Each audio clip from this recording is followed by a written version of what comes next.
이사야 30장이 기다리다. 죄로 인해 패망의 길을 가게 된 이스라엘이지만 하나님의 손길은 심판에서 끝나지 않는다. 여전히 하나님께서는 그 백성들을 사랑하시고 그 심판 속에서 새로운 하나님의 역사를 준비하신다. 그 역사는 하나님의 은혜의 손길을 기다리는 자들에게 주어진다. 그러나 여호와께서 기다리시나니 이는 너희에게 은혜를 베풀려 하심이요 일어나시리니 이는 너희를 긍휼히 여기려 하심이라. 대저 여호와는 정의의 하나님이심이라. 그를 기다리는 자마다 복이 있도다. 18절 시온에 거주하며 예루살렘에 거주하는 백성아, 너는 다시 통곡하지 아니할 것이라. 그가 내 부르짖는 소리로 말미암아 내게 은혜를 베푸시되 그가 들으실 때에 내게 응답하시리라. 19절 하나님의 심판에 그들에게 고난의 시간이 될 것이지만 그 시간들이 지난 후에는 멈추었던 묵시가 다시 전해지고 그것은 그들을 인도하는 스승이 될 것이다. 주께서 너희에게 환난의 떡과 고생의 물을 주시나 내 스승은 다시 숨기지 아니하시리니 내 눈이 내 스승을 볼 것이며. 20절 너희가 오른쪽으로 치우치든지 왼쪽으로 치우치든지 내 뒤에서 말소리가 내 귀에 들려 이르기를 이것이 바른 길이니 너희는 이리로 가라 할 것이며. 21절 또 너희가 너희 조각한 우상에 입힌 은과 부어 만든 우상에 올린 금을 더럽게 하여 불결한 물건을 던짐같이 던지며 이르기를 나가라 하리라. 22절 다시 들려오는 하나님의 묵시는 하나님의 백성을 옳고 바른 길로 인도할 것이다. 또한 그 가르침 가운데서 죄악된 것과 우상들을 모두 제거할 것이다. 이사야는 그때 다시 하나님의 나라가 회복될 것이라고 말한다. 내가 땅에 뿌린 종자의 주께서 비를 주사 땅이 먹을 것을 내며 곡식이 풍성하고 기름지게 하실 것이며 그날에 내 가축이 광활한 목장에서 먹을 것이요. 23절 밭가는 소와 어린 나귀도 키와 쇠스랑으로 까부르고 맛있게 한먹이를 먹을 것이며. 24절 크게 살육하는 날 망대가 무너질 때에 고산마다 줄령마다 그 뒤에 개울과 시냇물이 흐를 것이며.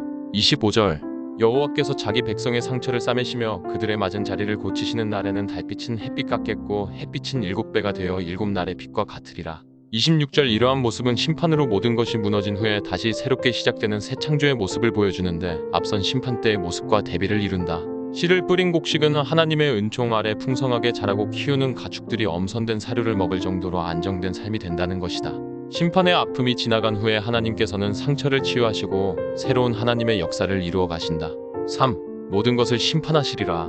이사야의 예언은 다시 심판의 자리로 돌아온다. 하나님께서는 온 세상 안에 죄악된 권세와 사람들을 심판하실 것이다. 여기서는 그 심판의 모습들을 보여준다. 보라, 여호와의 이름이 원방에서부터 오되 그의 진노가 불붙듯 하며 빽빽한 연기가 일어나듯 하며 그의 입술에는 분노가 찼으며 그의 혀는 맹렬한 불 같으며.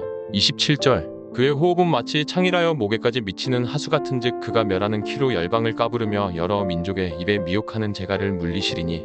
28절 너희가 거룩한 절기를 지키는 밤에 하듯이 노래할 것이며 피리를 불며 여호와의 산으로 가서 이스라엘의 반석에게로 나아가는 자 같이 마음에 즐거워할 것이라.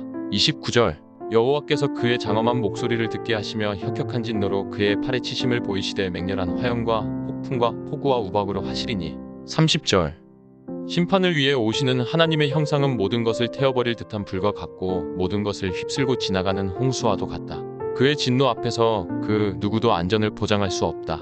그러나 모든 죄악된 것의 심판은 곧 하나님 앞에 신실한 자들의 기쁨과 즐거움이 될 수 있다. 이곳에서는 특별히 아수르가 언급이 된다. 여호와의 목소리에 아수르가 낙담할 것이며 주께서는 막대기로 치실 것이라. 31절 여호와께서 예정하신 몽둥이를 아수르 위에 더하실 때마다 소고를 치며 수금을 탈 것이며 그는 전쟁 때에 팔을 들어 그들을 치시리라. 32절 대저 도벳은 이미 세워졌고 또 왕을 위하여 예비된 것이라. 깊고 넓게 하였고 거기에 불과 많은 나무가 있은즉 여호와의 호흡이 유황 개천 같아서 이를 사르시리라. 33절 이사야 당시 아수르는 모든 나라의 대적이었다. 그들은 자신들의 큰 힘과 권력으로 주변 나라들을 모두 삼키고 멸절시켰다. 그러나 그러한 힘과 권력도 결국 하나님 앞에서 아무런 소용이 없다. 33절의 도벳은 이방신인 몰렉에게 인신공양을 하는 곳으로 하나님의 심판의 때에 그곳이 아수르의 왕을 죽이는 사륙의 골짜기가 될 것이다. 이는 예레미야 7장에서 언급한다. 세상은 시작이 있고 끝이 있다. 그 안에 살아가는 모든 이들은 심판을 피할 수 없다. 죄악 가운데 살아가는 자들은 그가 어떤 힘과 권세를 가졌는가와 상관없이 모두 심판의 자리 앞에 서게 되고 결국 하나님의 진노하심을 입게 된다. 그러나 하나님 앞에 온전하게 서는 자들에게 그 심판은 새 창조이며 새 역사이다. 그것이 완성된 하나님의 나라이고 새 하늘과 새 땅이 된다. 그렇기 때문에 기쁨으로 노래하고 마음으로 즐거워할 수 있는 것이다. 항상 이 땅의 삶이 끝이 아니라 하나님과 함께하는 영원한 하나님의 나라가 있음을 기억하며 신실한 삶을 통해 하나님의 나라를 기다리는 그리스도인이 되기를 소망한다. 오늘의 기도 죄인에게 심판은 두려움이지만 우리에겐 그날이 기쁨과 즐거움의 날이 되게 하심을 감사드립니다. 우리를 위해 준비하신 아름다운 하나님의 나라가 있다는 것을 항상 기억하며 오늘 나의 삶의 자리에서 먼저 그 하나님의 나라를 세워가고 경험하는 그리스도인이 되길 원합니다. 주의 묵시를 우리 가운데 주시고 우리의 스승이 되어 주셔서 우리를 아름다운 길로 인도하여 주옵소서. 우리의 기쁨의 소망이 되시는 예수 그리스도의 이름으로 기도합니다. 아멘.